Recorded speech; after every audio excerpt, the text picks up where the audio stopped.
नीलांजन शमाभाषम रविपुत्रम यमाग्रजम छाया मार्तंड संभूतम तम नमामि शनिश्चरम। जय श्री शनिदेव, जय श्री राधे कृष्ण। आप सभी का हमारे YouTube चैनल पे बहुत बहुत स्वागत है। आइए सुनते हैं शनिवार व्रत की कथा।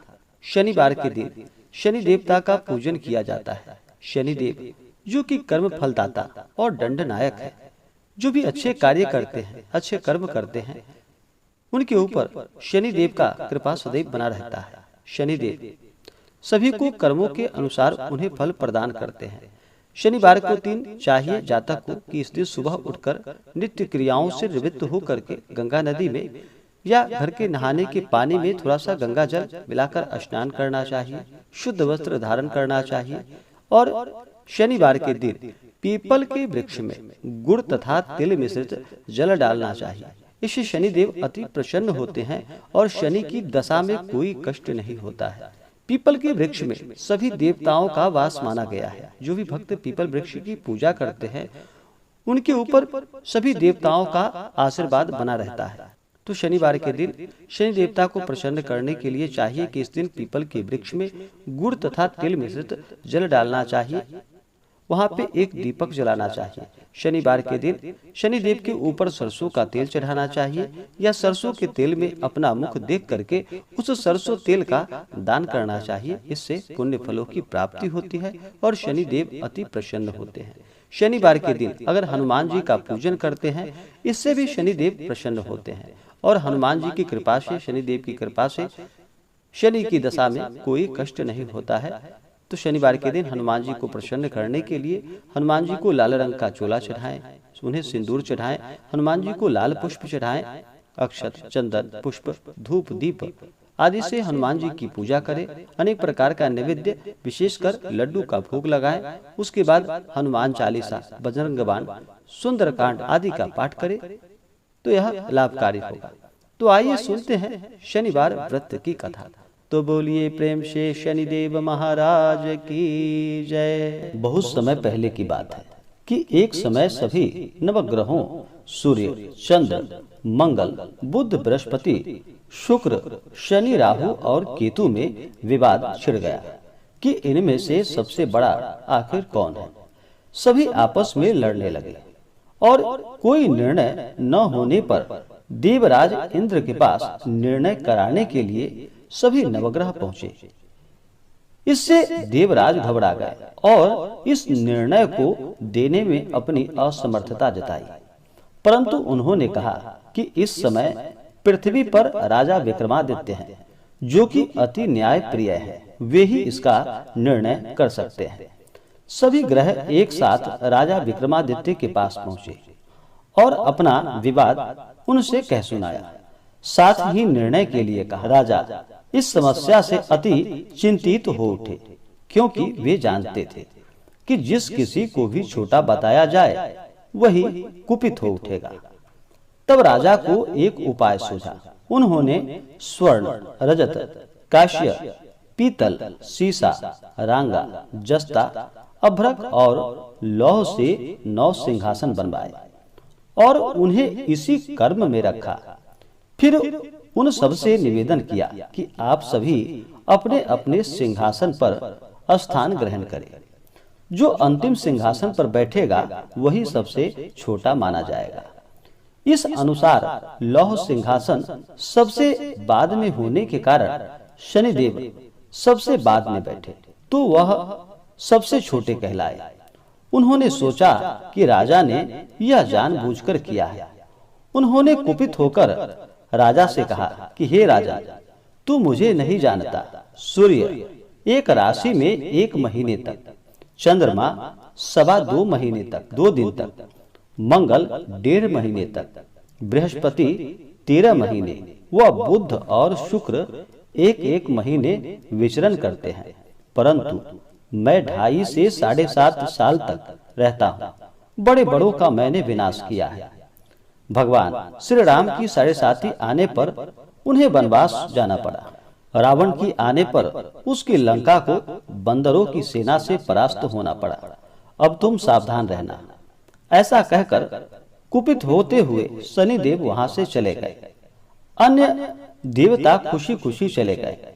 कुछ समय के बाद राजा की 7:30 आई। तब शनि देव घोड़ों के सौदागर बनकर वहां आए। उनके साथ कई बढ़िया घोड़े भी थे। राजा ने यह समाचार सुनकर अपने अश्वपाल को अच्छे घोड़े खरीदने की आज्ञा दी। उसने कई अच्छे घोड़े खरीदे वह एवं सर्वोत्तम घोड़े को राजा को सवारी हेतु दे दिया। राजा यूं ही उस पर बैठा वह घोड़ा सरपट वन की ओर भाग चला। भीषण वन में वह पहुंचा और वहां से अंतर्ध्यान हो गया और राजा भूखा प्यासा भटकता रहा। तब एक ग्वाले ने उसे पानी पिलाया। राजा ने प्रसन्न होकर उसे अपनी अंगूठी दे दी। वह अंगूठी देकर राजा नगर को चल दिया और वहां अपना नाम उज्जैन निवासी वीका बताया। वहां एक सेठ की दुकान में उसने जल इत्यादि पिया और कुछ विश्राम किया। भाग्यवश उस दिन सेठ की बड़ी बिक्री हुई।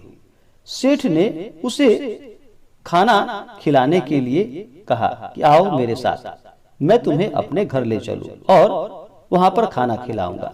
तब राजा उस सेठ के साथ चले गए और जब उसके घर में गए तो वहां देखा कि एक खूंटी पर एक हार टंगा है जिससे कि खूंटी निगल रही थी। थोड़ी देर में पूरा हार गायब था। तब सेठ के आने पर देखा सेठ ने कि हार गायब हो चुका है। उसने समझा कि वीका ने ही उसे चुराया है। उसने वीका को कोतवाल के पास पकड़वा दिया। फिर राजा ने भी उसे चोर समझकर उसका हाथ पैर कटवा दिया और वह चौरंगिया बन गया और नगर के बाहर उसे फेंकवा दिया गया। वहां एक तेली वहां से निकल रहा था जिसे कि उस पर दया आई और उसने वीका को अपनी गाड़ी में बिठा लिया। वह अपनी जीभ से बैलों को हाँकने लगा। उस काल राजा की शनि दशा समाप्त हो गई। वर्षा काल आने पर वह मल्लाहार गाने लगा।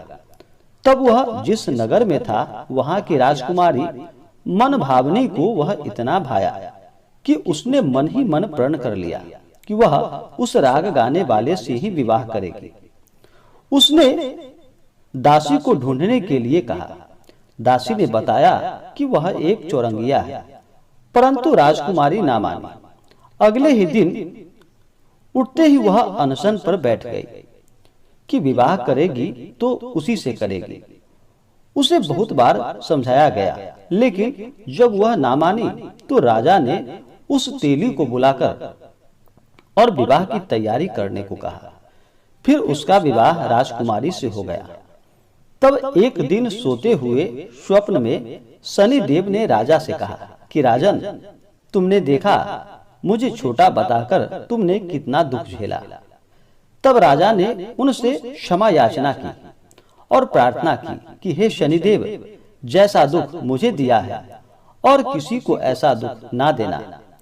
और फिर शनिदेव मान गए और कहा कि जो मेरी कथा और व्रत कहेगा उसे मेरी दशा में कोई दुख प्राप्त नहीं होगा। जो नित्य मेरा ध्यान करेगा और चींटियों को आटा डालेगा उसके सारे मनोरथ पूर्ण होंगे। साथ ही राजा को हाथ पैर भी वापस दे दिए। प्रातः आंख खुलने पर राजकुमारी ने देखा तो वह आश्चर्यचकित रह गई। वीका ने उसे बताया कि वह उज्जैन का राजा विक्रमादित्य है। सभी अत्यंत प्रसन्न हुए। सेठ ने जब सुना तो वह पैरों पर गिर पड़ा और राजा विक्रमादित्य से क्षमा मांगने लगा। राजा ने कहा कि वह तो शनि देव का कोप था, इसमें किसी का कोई दोष नहीं। सेठ ने फिर भी निवेदन किया कि मुझे शांति तब ही मिलेगी जब आप मेरे घर चलकर भोजन ग्रहण करेंगे। सेठ ने अपने घर नाना प्रकार के व्यंजनों से राजा का सत्कार किया। साथ ही सबने देखा कि जो खूंटी हार निगल गई थी वही अब उसे उगल रही थी। सेठ ने अनेकों मोहरे देकर राजा का धन्यवाद किया और अपनी कन्या श्री कंबरी से पानी ग्रहण का निवेदन किया। राजा ने इसे सहर्ष स्वीकार कर लिया। कुछ समय पश्चात राजा अपनी दोनों रानियों को लेकर मनभावनी और श्री कंबरी को सभी उपहार सहित लेकर उज्जैन नगरी को चले गए। वहां पुनर्वासियों ने सीमा पर ही उनका स्वागत किया। सारे नगर में दीपमाला हुई, वह सबने खुशी मनाई। राजा ने घोषणा की कि मैंने शनि देव को सबसे छोटा बताया था, जबकि असल में वही सर्वोपरि है। तब से सारे राज्य में शनि देव की पूजा और कथा नियमित रूप से होने लगी। सारी प्रजा ने बहुत समय खुशी और आनंद के साथ बिताया। इसी प्रकार से जो भी भक्त सच्ची श्रद्धा के साथ, नियम और निष्ठा के साथ शनिवार का व्रत करते हैं, शनिवार के दिन शनि देवता का पूजन करते हैं, पीपल के वृक्ष में गुड़ तथा तिल मिश्रित जल डालते हैं, इससे शनि देव अति प्रसन्न होते हैं और अपना कृपा प्रदान करते हैं। तो आशा करता हूँ कि यह जानकारी आपको अच्छा लगा हो। ऐसे ही ज्ञानवर्धक जानकारियाँ प्राप्त करने के लिए हमारे इस चैनल पे अगर आप नए हैं तो चैनल को लाल बटन दबा करके सब्सक्राइब करें, साथ में बेल आइकन घंटी को दबाएं ताकि मेरे वीडियो का नोटिफिकेशन आपको समय से मिलता रहे। वीडियो को लाइक करें, शेयर करें, सुखी रहें और स्वस्थ रहें। जय श्री राधे कृष्ण। धन्यवाद।